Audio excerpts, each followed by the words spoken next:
is something inherently creepy about these tiny little things. I think that we were very respectful. It was my question. We were very, very respectful to that there's a lot in the original that works, that is so strong, and and why rock the boat? Just to bring that into. You were talking about that earlier. Just to elevate the. Well, and to there is look.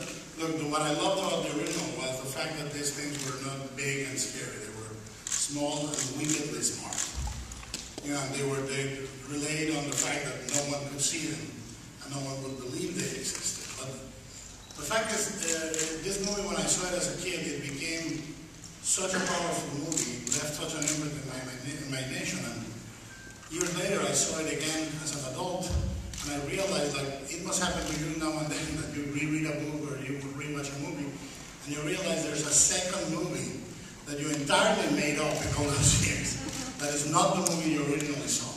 And I thought there's room for that movie to exist. And I started writing the movie originally in '98 with Matthew Robbins to direct myself. And one of the things I loved about it was to create these creatures the way they were in the original, because that worked.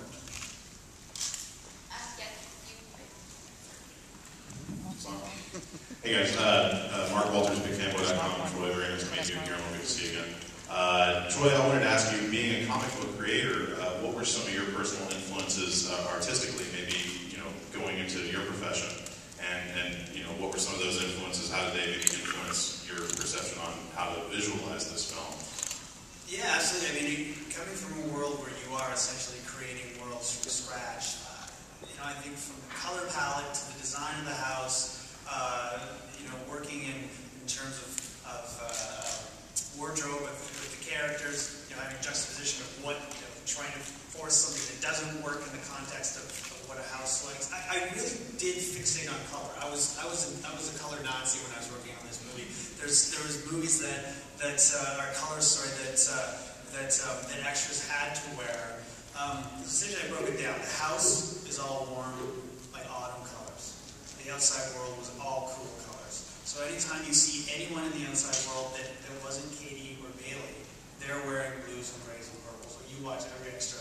I stand there and know what they're wearing every now. And so that all comes from years of working in comics and design and being able to translate that to movies. And Guillermo, what was it about Troy's work that inspired you to bring him on board to this project? Well, I was a big fan of the comic books already, of Jennifer.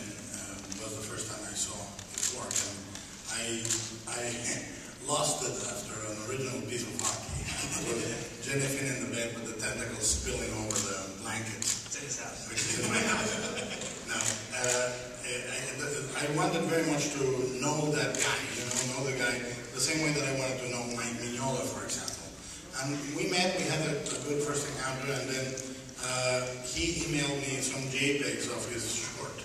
And I wrote him back an extensive email saying how great it looked, blah, blah, blah, and encouraging him to finish it. And then Nick Muncietta, when he heard we were doing Don't Be Afraid, he said, I'm going to send you that short. And I remembered how great those images were. And then I saw it, and it was entirely, a sensibility was there already of a person with a worldview. And it was very skillfully directed. So, I really think one of the duties, if you can do it as a producer, is to produce first-time filmmakers. Because I much rather see somebody bring something new to a genre than producing something that seems safe. So I think Troy has a new and fresh view.